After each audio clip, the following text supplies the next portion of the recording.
all of the learning that we're doing today into our everyday lives as much as we possibly can. So today is a really special day for our community, as you guys know, or maybe you don't. We are hosting an anti-racism and discrimination community discussion tonight on Zoom at 6 p.m. And so if you want to join and actually participate in this dialogue, we have a really amazing guest speaker. Her name is Susan X. Jane, and she has over 25 years of experience with diversity, training, leadership, and a whole bunch of cool info to share with us. So if you want to join, that's tonight at 6 p.m. and you can contact me at jessica@ncmhub.org. So email me, shoot me an email, or you can check out our Facebook page at NCM Hub. So let's get into why we're here today. Today we have Stella Akaya and Emma Keith joining us from NHS, a part of the Art Honor Society, as well as NHS alumni, Cecily DeAngelo, who was also a part of the Art Honor Society when we were in high school. So thank you guys again for being a part of this day. I'm looking forward to talking with you all more and learning about the work that you are doing. So Stella, I originally met you in regards to the fundraiser that you and Emma are working on, and we got connected through my executive director, Sarah Hayden. And I just want to give a quick little shout out to Sarah because she makes everything happen here, and we wouldn't be able to be offering these awesome programs to our community without her. So that's how you and I got connected, Stella. So if you want to introduce yourself, and then Emma, you can go ahead, and Cecily, we'd love to hear from you too. So hi, I'm Stella Okaya, and I'm a senior at Newburyport High School, and I'm historian for the National Art Honor Society at Newburyport High School. I'm Emma Keith. I'm going to be a rising senior at Newburyport High School as well, and I'm the president of the National Art Honor Society. My name is Cecily DeAngelo. I'm a senior at Northeastern University, and I am part of an organization called the BLM Art Auction. Awesome. Yeah, so we are very lucky to have you ladies. You're all so talented, and I'm very grateful for the work that you're doing, as well as just having you here to talk. I just want to say, Stella, if you can speak a little louder, I know that I think you're a little quiet on air. But yeah, so if you guys want to tell us, maybe Stella, you could start telling us about the fundraiser that you guys are working to put out. It's coming up this Saturday, right? So if you want to tell us a little bit more about that, that'd be awesome.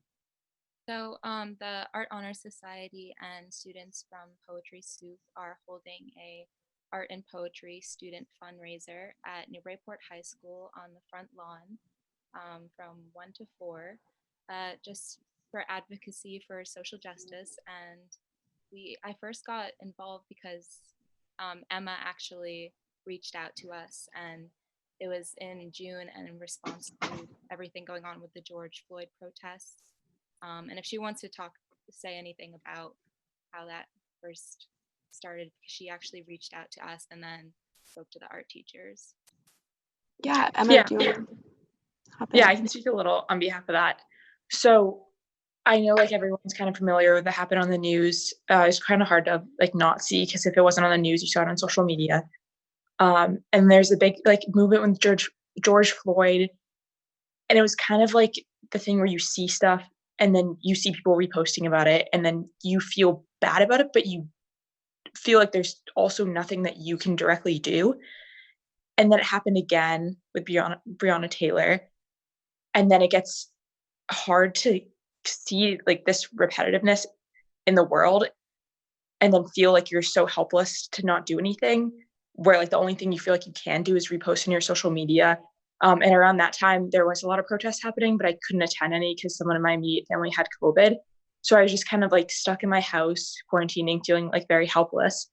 Until and then I guess it really hit home when, I don't know if you guys are familiar with the rise of the 2010 blackface in our yearbook. That kind of came out. And then there was a young boy that was called who got racist slurs yelled at him downtown Newburyport, and then there was more racist slurs being spray painted behind our local CVS, and it's hard to like comprehend everything that happens way outside of our community. And it's not like it seems not real. It just seems like it happens, but it doesn't happen where you live. And then it just starts to hit really close to home when it happens in your own community. And that's the point where I was like, we need to do something. And then that's when I kind of got the idea to use my platform as the president of the National Art Honor Society to do something meaningful and impactful using voices behind student art, student poetry, and student music. So that's when I kind of reached out to my other officers, and then later the advisors, and then the principal of our school, and then talked to the superintendent of the school to try to get this, to make this like event a reality that will be happening this Saturday. And it was, I mean, I definitely owe so much credit to Stella and the other officers and advisors, because there's so much work that went into this that I couldn't have done without them. And I would also like to give some credit to Mrs. Zabo, who is our creative writing at night teacher, who kind of heads the poetry soup. It happens throughout the year, like once a month in our local bookstore, where she gets poets and kind of like riles up a lot of student poetry. And she is also a major part in this, because she is the one who organized all these students to come, who will be speaking on Saturday as well. And then another thanks to Alex Parr, who just graduated, and the rest of his band, who will also be playing on Saturday. Very cool. Very cool. We actually work with Alex Parr here and there as well, so that's awesome. And Deb Zabo definitely puts in a lot of work for these types of events too. That's really cool. I definitely commend you for all of your effort. Very, very awesome. We definitely need more community organization around these issues, I think.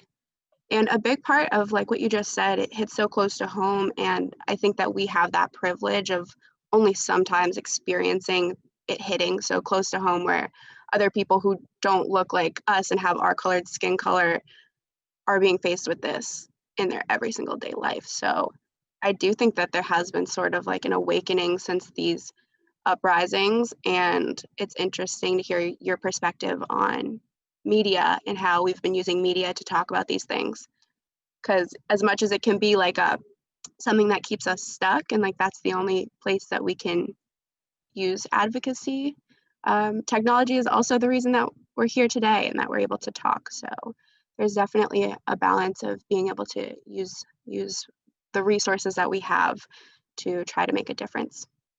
Really, really commend you for what you're doing. Cecily, if you want to tell us a little bit about the Black Lives Matter art auction. It's a similar thing, but I know that you are donating directly to Black Lives Matter, and Stella and Emma, you guys can talk about the places that you're donating to after we hear from Cecily. Yeah, so I felt super similarly as Emma was talking about, being a white woman from a predominantly white town. I felt like I needed to use that position of privilege for a greater good.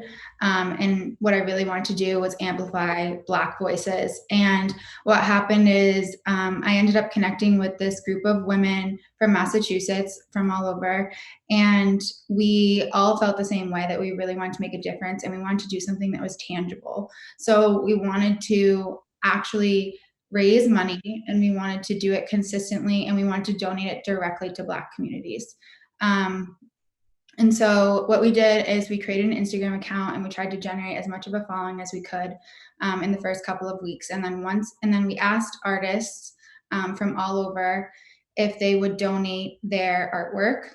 And then we took original prints and we auctioned them off. So far we've done 3 auctions. And then we've also done print drops. So the print drops are 24/7. And then, so you can buy any print, any size you want. Prices vary at any day. And then we have auctions that last 48 hours. So people will bid in the comments. And then once we get all that money gathered, we have it matched. And then we donate directly to another organization that donates that to the community. So like you said, for the first auction, we actually donated to 7 different foundations.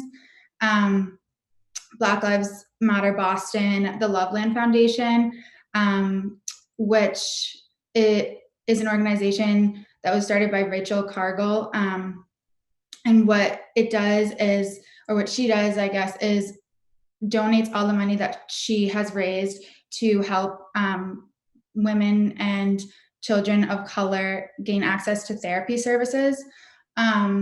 So those were 2 of the first 7.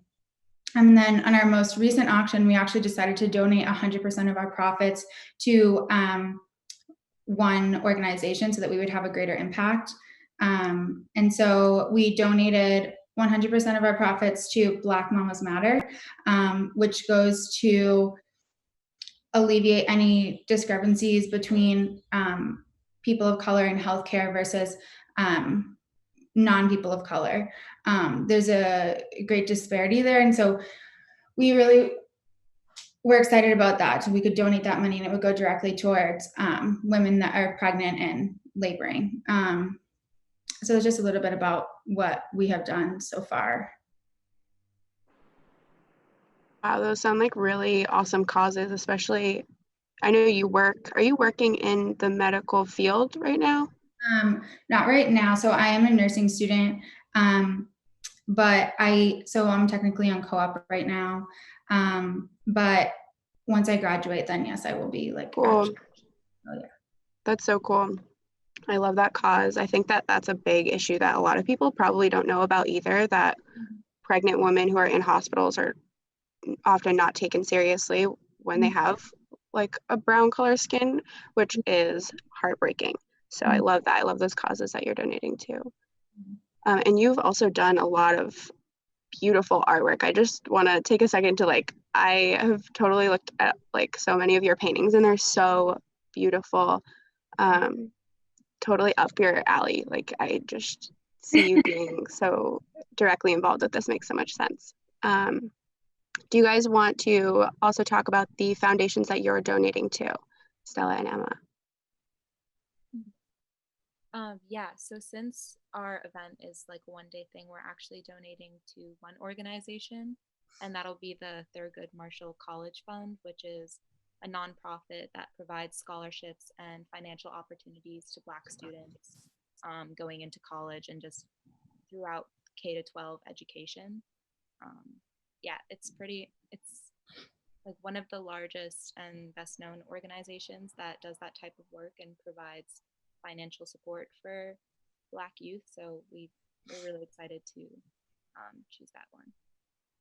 Yeah, we just also wanted to note that like going into creating the event and going into it, we originally wanted to donate to Black Lives Matter Boston, but we were told by our principal, who's kind of under the regulations of the rest of the school, that we couldn't donate anywhere that was political, which is kind of hard for us to see as officers and then take in, because we were kind of just under the impression that like Black Lives Matter, like Black Lives Matter, there's not really politics behind that, but it does have like a political element in the organization, I guess. And so we couldn't donate to them originally. So it kind of took us a while to go through, because we first found a couple locations or organizations that were far away, but we wanted to like pick an organization that was kind of based around Boston so that our change could kind of impact our community a little more directly.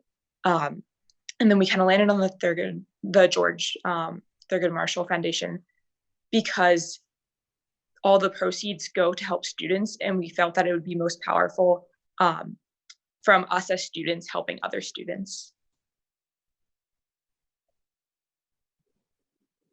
Definitely. I think that makes so much sense. I think,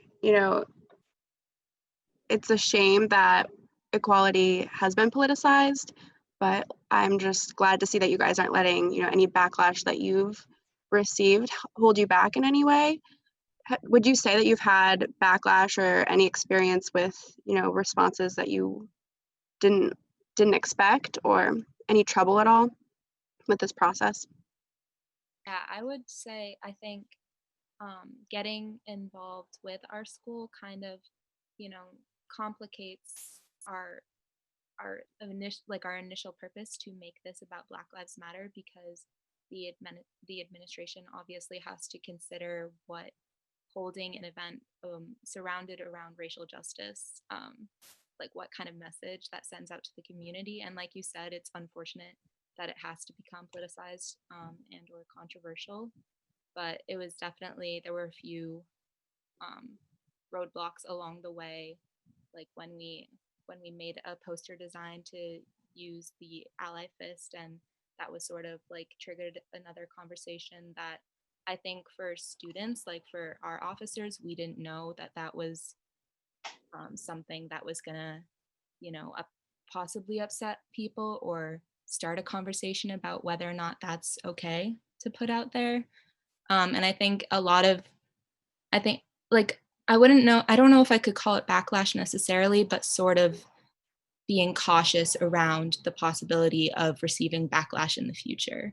Like if us students put up an event that was, pro Black Lives Matter, and we were using symbols that are associated with Black Lives Matter, our principal and our superintendent kind of became worried about how that would, come to, I don't know, possibly hurt us in the future. And we weren't thinking about that. And I still sort of am not too worried about that because this is a conversation we need to have. But it was definitely, it definitely triggered some like obvious flaws in how other people think versus how we think about this issue that we didn't really know were going to come up.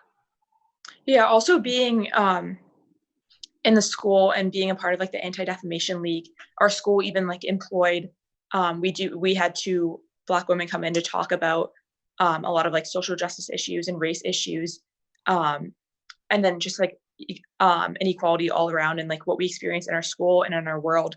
And the whole point of like having those people come in were to like break down barriers and feel comfortable and safe having those deep conversations, because they're the important conversations you need to have. And I think as students, we thought that we were taking those next steps after having the important conversations to make those important actions that need to follow, because there's only so much you can talk about until you need to institute some tangible change. And I think we felt that when we were taking those steps, that's when our school kind of gave us the pushback that was like, no, like we need to be considerate about other people's like feelings, or maybe this offends someone, and like we don't want to offend anyone, and we of course don't want to offend anyone.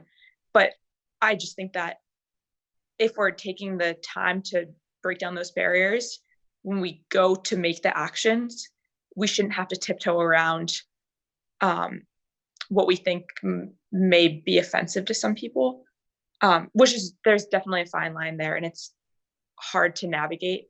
But I think we just got a little more backlash than we were intending. And then especially just this past weekend, I went to distribute the post. So we made posters to advertise for the event that Stella was just talking about. And then if anyone saw the posters, huge credits to Stella because she drew the photo on them and it's really good. But I went around like all over Newburyport distributing them on like a lot of, like I went to our state parks, and then all the other parks in Newburyport, the beach, and then just a lot of shops downtown. And there's a lot of store owners that were like very supportive and asked for 2 and would hang them up in the front windows and the back windows. And then I did get into a lot of stores where a couple people would like take the posters and then kind of just like threw them in the trash can, which was just a little like difficult to see, because you think we feel that we're doing something good and we're trying to help, and then it's just a little like daunting to take those steps to make change, and then just see people quite literally trashing what you're trying to do. I also think it was difficult for us to wrap our heads around the possibility that what we're doing was or ever would be offensive, because we're also doing our event in the most peaceful way that you possibly could. We're just a bunch of art and poetry students reading our own work and selling our own work, and it was difficult to understand, I think, at first that this was controversial, and it also just it pushed the more understanding that this is definitely something we need to address in our own community. And I think ways that it became more complicated for us as well is that the school is more they're going about this in more of a slow, like, we're planning to implement, instruction on how to, be not prejudiced and to address racism. But we also, like, with this event, we wanted to make immediate change in our community and say we need to address anti-racism and we need to take down systemic racism and so forth. Yeah, I think it does raise very fascinating points. And Cecily, I'll invite you to add anything as well. But the fact that you mentioned earlier, the poster, there was an element of inclusivity that was being questioned, and whether or not the poster was inclusive or not. And I think that just is a blatant disconnect between what is inclusivity and why are we working towards educating our community about diversity and our school system about diversity if we're not truly committed to creating diversity, because we are starting from a baseline of a predominantly white community where we're working to uplift a group of people. So yeah, I think it raises very fascinating points to think about with our community. Cecily, do you have anything that you want to add? Yeah, I feel super similarly. Like Emma was saying, so 2 years ago, I was in Market Square for Yankee Homecoming. I was doing artisan revival, and I had a Black friend with me. And an older woman walked by and used the N-word, and like just kept on walking. And that was the first time that I truly realized that I had never really been exposed to that type of racism before. And that was when I started to think about anti-racism teaching in our school system. And the more I thought about it, and especially since George Floyd, Breonna Taylor, and Elijah,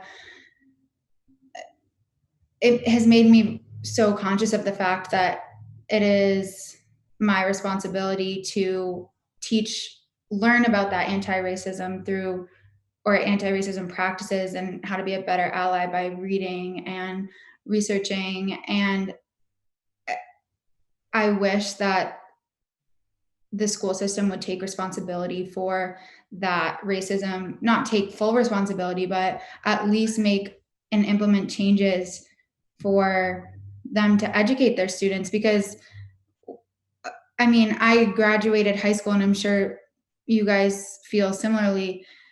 We never talked about racism in any of our classes.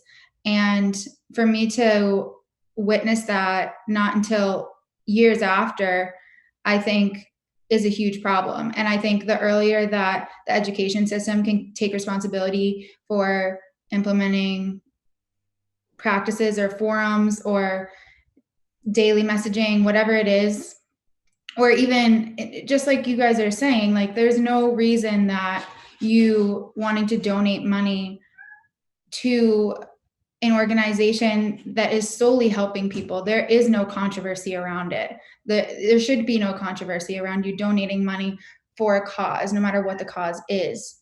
And I think that this all goes to the same point, is that we have been sheltered in a very, very white community. And I think because of that, it's so important that we all take responsibility for our own teaching and push our community to do the same.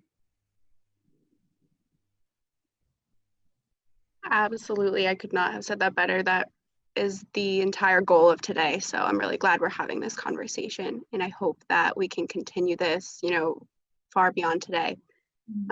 It really does raise a lot of important things to think about within our community, because it doesn't just start with us. Like, absolutely, it is our responsibility to educate ourselves, but it is also our responsibility to share the lessons that we learn with one another so that we can make sure that our community is becoming a safer place for people to feel safe in and feel comfortable to be themselves, because that is the reality. People aren't comfortable with just being in a place where that's awful, so horrible to hear about your friend. And it is something that we're sheltered from, that we don't, because we are lucky to have privilege. And that is just beyond me, that somebody could be walking by someone and be so, and it's a reality that we experience those reality checks, but this is the experience that many people have.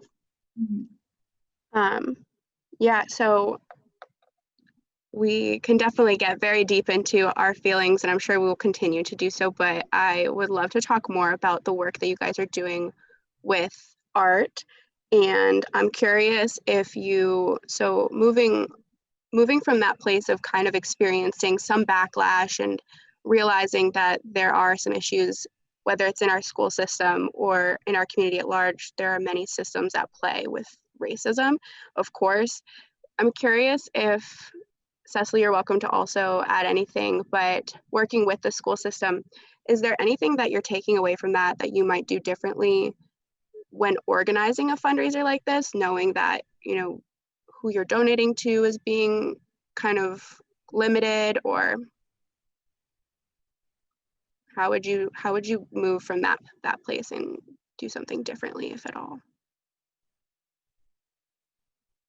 Well, personally, I think that something we've learned from organizing this event is that this is not going to be the, final thing we do to try and push anti-racist work into our community. And considering the obstacles that we've faced and seen kind of, how much the school is able to help us to a certain point.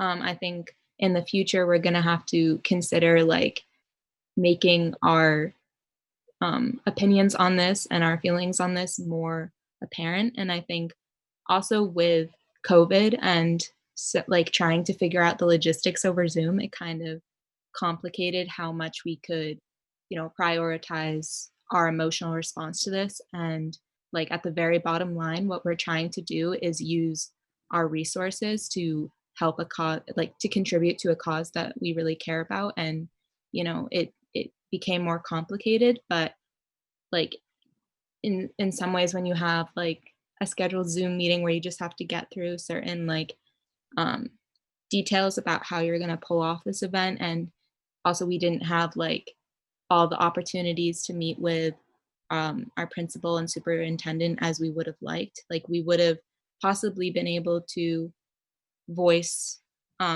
where we were at with this more clearly, and also, kind of early on get out of the way like the whole controversy and figure out where, like before planning things, like how much can we actually do and what is the school able to do. And I don't know, Emma could probably add on more to that as well. Yeah, in the beginning, we kind of just went with this where we kind of played with the idea of doing it in Market Square, and then we thought about doing it at like Cashman Park or on the waterfront downtown, and then eventually we just kind of landed on the school because we all like belong to the school, and the National Art Honor Society is a part of the school. And then we don't have to worry about going through like our town or city regulations. So the school just kind of became the easiest option until we kind of realized that we were under a lot of regulations being at the school. And we would have that drawback from our like community and the principal of what we can and can't do. And in the beginning, I think that was a little like, it kind of made us feel like we didn't have the kind of freedom that we thought that we would have with the event before. And it was a little disappointing to land on the school. But I think now looking back at it in hindsight, we set out to create this event to change like the wrongdoings and like what we saw needed like kind of reform and to build awareness about things in our town. But now like looking a little more deeply at it, I think a lot of the things that need change are right in our school, and doing this event at our school kind of sends the message that yes, we have these restrictions, but we're not going to stop doing events like these, and we're all gathering together on Saturday to show that we care, and we'll use our voices through art and poetry and music to show that as a student body, this is what we care about, and we want you to care about that as well, and kind of maybe make some change within our school, and then broaden what they saw, or what we currently see as a conversation that is like untouchable, that we can't have, and kind of break down those barriers. So that's why I think that in hindsight, a little bit, doing it throughout the school is kind of the most important thing that we are doing.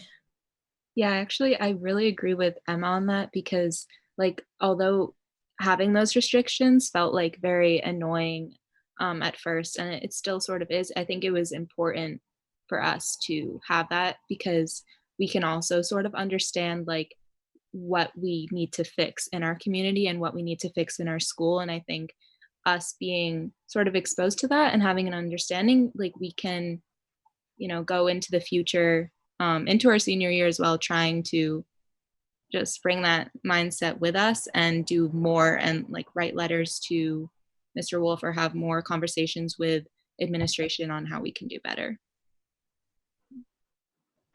Yes, I was just going to say, I feel like you guys are accomplishing your mission, like bringing things to light. Definitely go ahead, Cecily. Yeah, I was just going to say, although it wasn't what you initially planned, I think that those challenges also are drawing attention to the fact that there needs to be change. And I think it gives you a platform and almost evidence of that. If you were able to go through with that initial plan that you guys had, because regardless, you're doing good, you're raising money and you're donating it to help Black communities. But now you have that evidence that people in our community are fighting against you to do that right thing. And I think you can use that to your advantage when you're speaking out and say, look, we tried to do this and this is what happened. We tried to do this and we had backlash. So you can use that as proof in your avenue for change. And I think although it's troublesome when it's happening, I think in the long run, you'll be able to use it to your advantage. Absolutely. Yeah, and Stella, you said that you struggled a little bit with switching totally digital, remote. I feel like, Cecily, you might have had a different experience with that where it actually benefited you guys learning how to organize because you are all across the East Coast. Do you want to talk a little bit about that experience with? Yeah, so because we started digitally and in the middle of a pandemic, I think it almost worked in our favor because people aren't at work, they're bored, they're at home, they're on social media, they're looking for something to do. And I think it also drew more attention to the Black Lives Matter movement that was happening all over the country. I think if people were going on with their regular lives, so busy, commuting in the morning, commuting at night, coming home, taking care of their kids, whatever it is, there would have been less attention. And I think for us, at least, because we were on a social, like accessible platform to everybody around the East Coast or West Coast or whatever it is, we were able to reach a greater audience, but also target people more directly because they were on their phones more. And I think if we had been in regular life and not in this pandemic, we may not have had the success that we have had so far. So for us, I know that you guys probably had different challenges, but I think for us, the digital platform has worked in our favor. And I'm curious, have you received any backlash or any sort of negative response at all?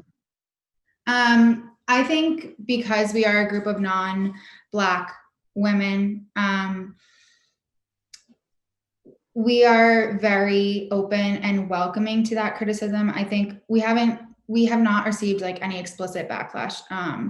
Especially we haven't received any backlash from people that don't believe in the Black Lives Matter movement, which whether or not you use the word believe, but we haven't received that kind of backlash. But I will say that we, from the very beginning, have been so committed to listening to Black commentary and Black people when they're telling us like, oh, this is something that you could do better, or this could have a greater impact. We've been very, very open to that, and done our very best to implement those changes, because we know that it's so important that this is not our voice, it's not our story to tell, and we really want to be an advocate for oppressed communities. So I think we experience backlash in a different way. I think not even I think backlash is the wrong word. I think we received criticism in a different way. And I think we're always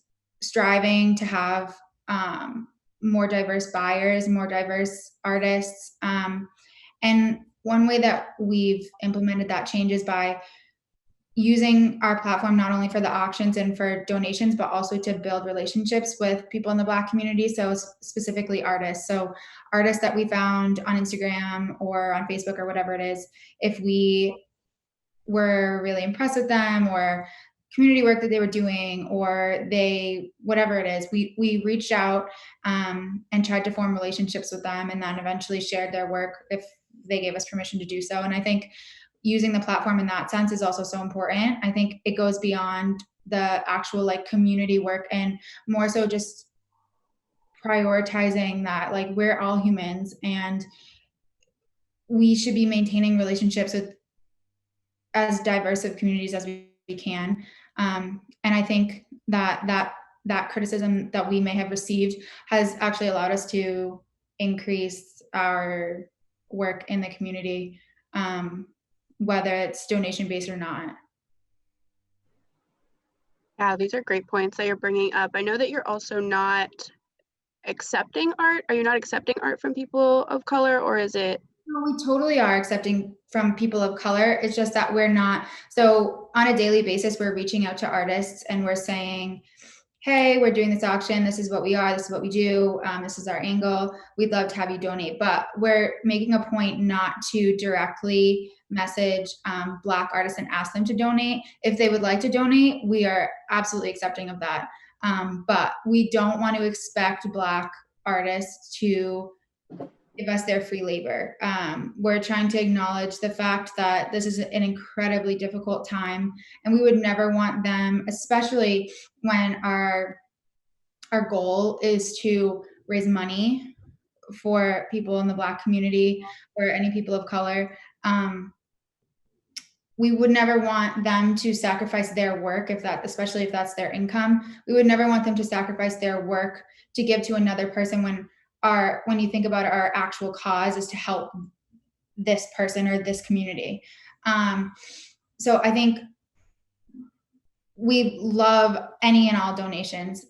We just are trying to be conscious of the fact that a donation is not for the purpose of the donation. It's what the actual help is as a result. And so I think that's where that comes in, is we don't want to expect anybody to give up their own success or money or whatever it is, time, energy, when they could be reserving it for something better.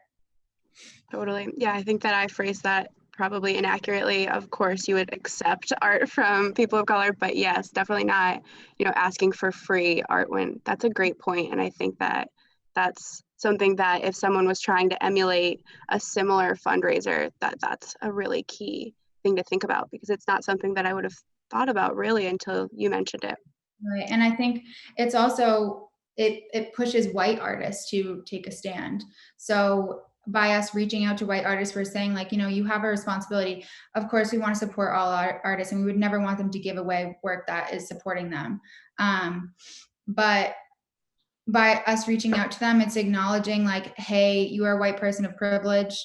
Maybe not all privilege is equal, but you should be, if we're not saying you should be, but giving them the opportunity to help and do something that they maybe wouldn't have if we weren't reaching out to them.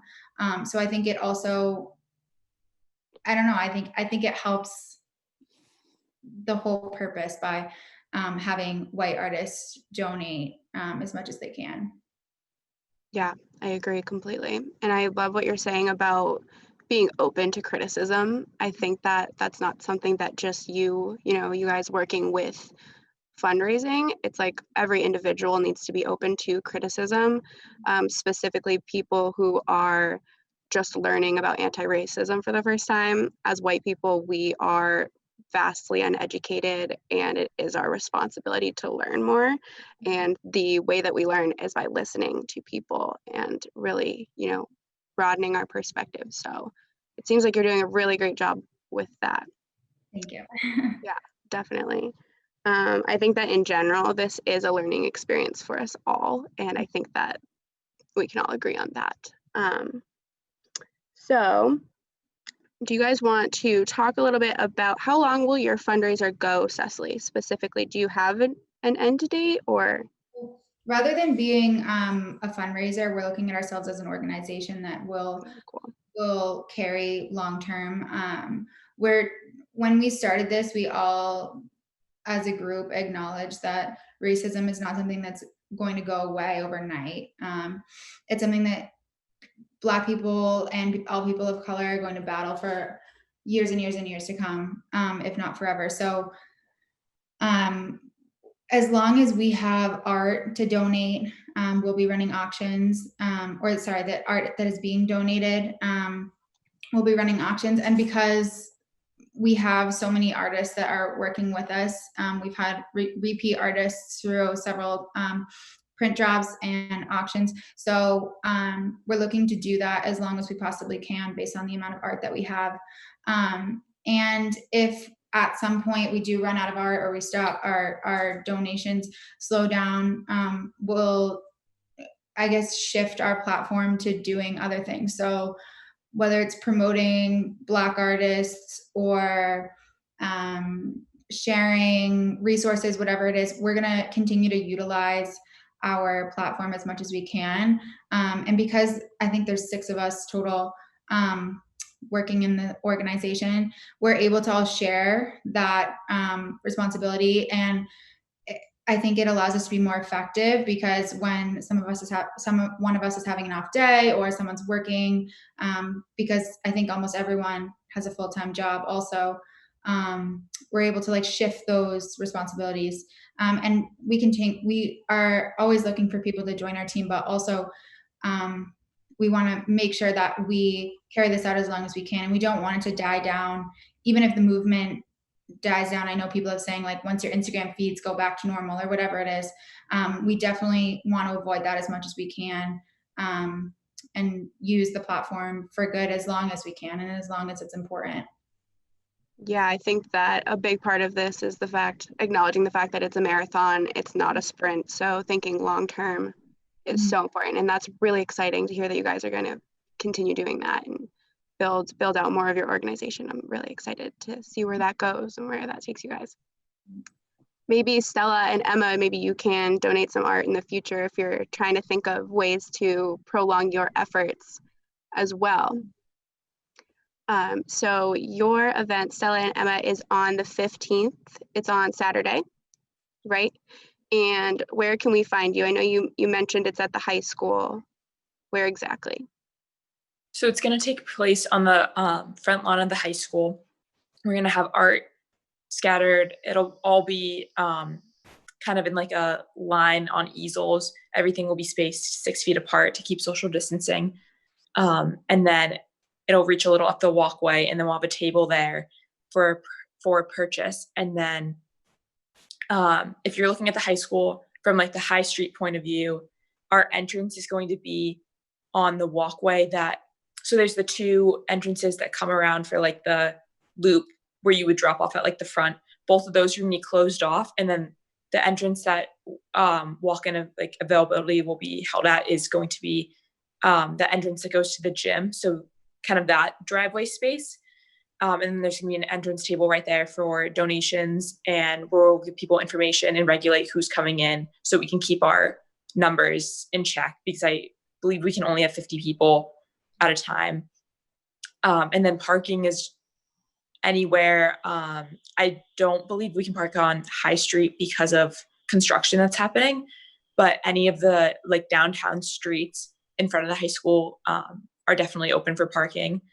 And then the front steps of the high school will be running extension cords through the school so that Alex Parr and his band Pears and Plums will be able to play their music, and then on their off breaks and segments, we'll have student poets that will walk up to the front of the high school as well and use those microphones to give their like spoken word poetry that they've written. Little fun fact, I'm actually going to be reading my original poetry there as well. So I guess that's really? where I'll be. So I'll see you there. I'm excited to be there. What time can people come visit and check out your art? It'll be from 11 to 4. And can you just repeat, where will the art specifically be? It's by the gym doors, you said? The art is going to be on easels all throughout the front. So we'll have people enter through the gym, or not the gym entrance, but the driveway entrance that kind of leads you right to the gym. It would be the third entrance if you're coming from Toppins. So people can walk in and enter that way. And then they'll walk towards that first kind of set of grass. That's like right there it would be on your right if you're walking in, and there's going to be an enter table there. And then they'll walk to the grass that kind of lines the walkway that goes directly up to the school. And there's about 10 or 15 trees that are spaced about 7 or 8 feet apart. And I think we're going to put easels in front of each of those trees to naturally space. So the easels and the artwork will be directly in front of the school so that people who are looking at that art can also hear the music or poetry from the front of the high school. Perfect. So it's going to be outside. All of it is outside? Yes, and masks required. Key info. Awesome. That's very, very good description. You were very detailed. Thank you. Definitely very excited, looking forward to that. And I'm excited to see where this takes you guys, because as much as, you know, this day of anti-racism that we're doing at NCM Hub, it's like we can have these one events and then it's like, okay, where do we go now? So I'm excited to see where your forward thinking takes you as well. And Cecily, if you want to tell us where people can access Black Lives Matter art auction as well, where can people find your art? Yeah, so the auctions take place on our Instagram page. So the handle is at BLM Art Auction.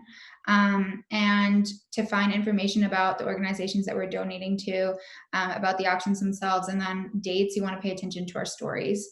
And then usually the day or a couple days before our auction, we'll make an actual post about the time. They usually take place at 6 p.m. And they last 48 hours.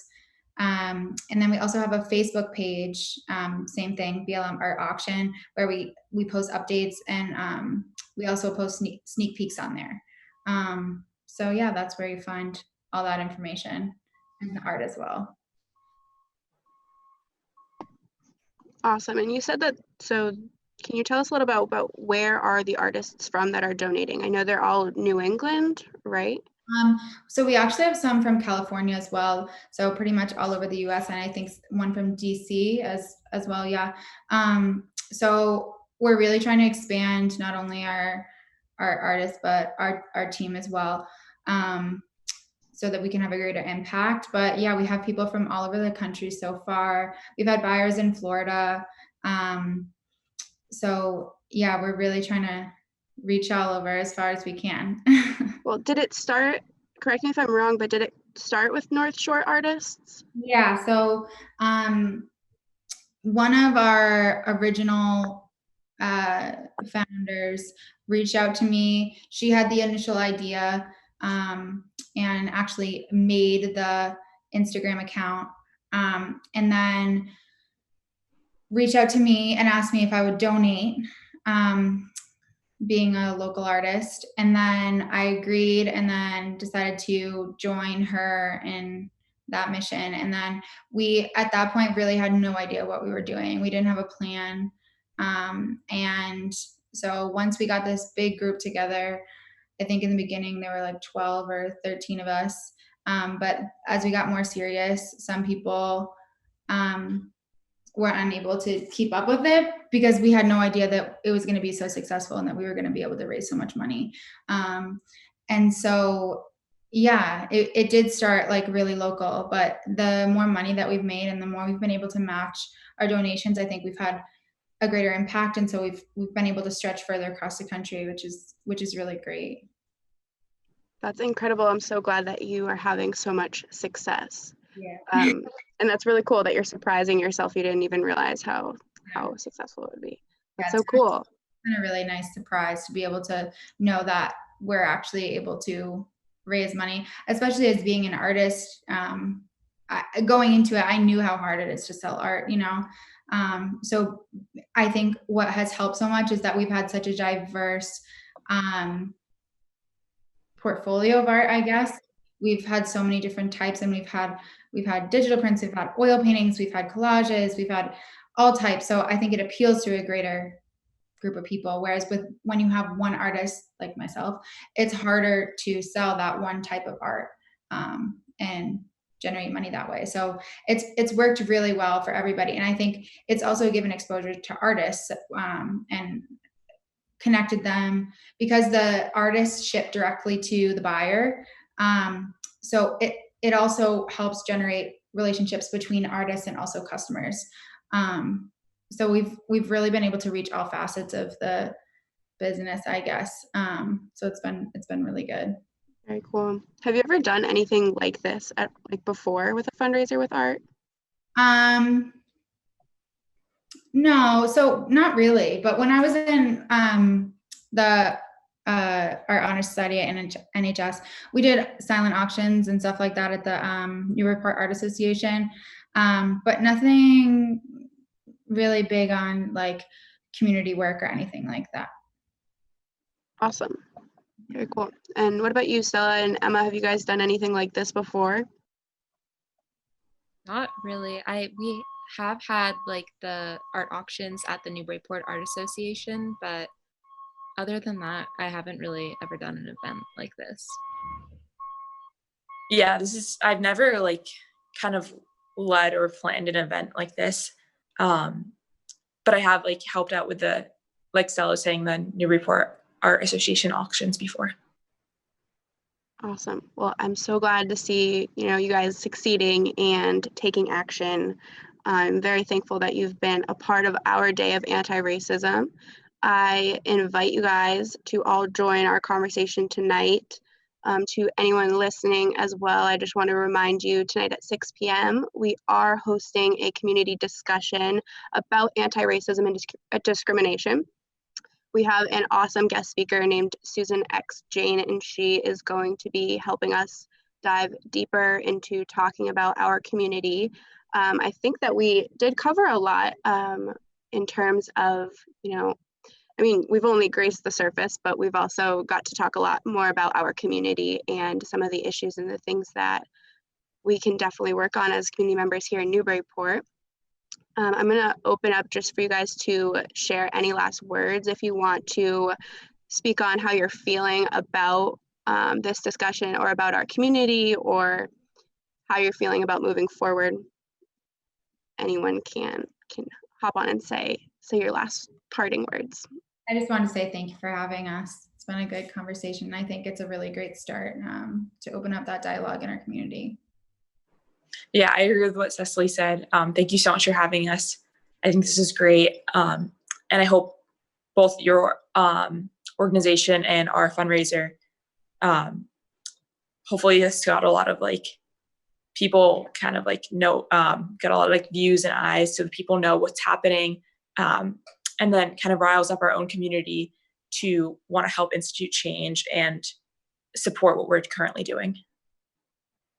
Yeah, both Emma and Cecily said that perfectly. I just want to thank you so much, and I'm glad that both of our organizations and our events are, helping our community and hopefully working towards a future where anti-racism is something that our community can likewise work on. Awesome. Yeah, we will be sharing this link for our YouTube channel on our Facebook, and I'll get it sent to you guys too if you want to post it or share it anywhere. And yeah, we are definitely going to be posting the info for your auction at NHS coming up this weekend.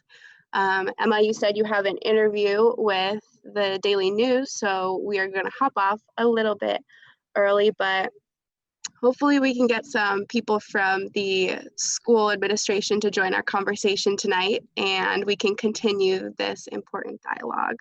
I'm so grateful to have you guys here, and I look forward to seeing where you guys head with your organizations and all of your work.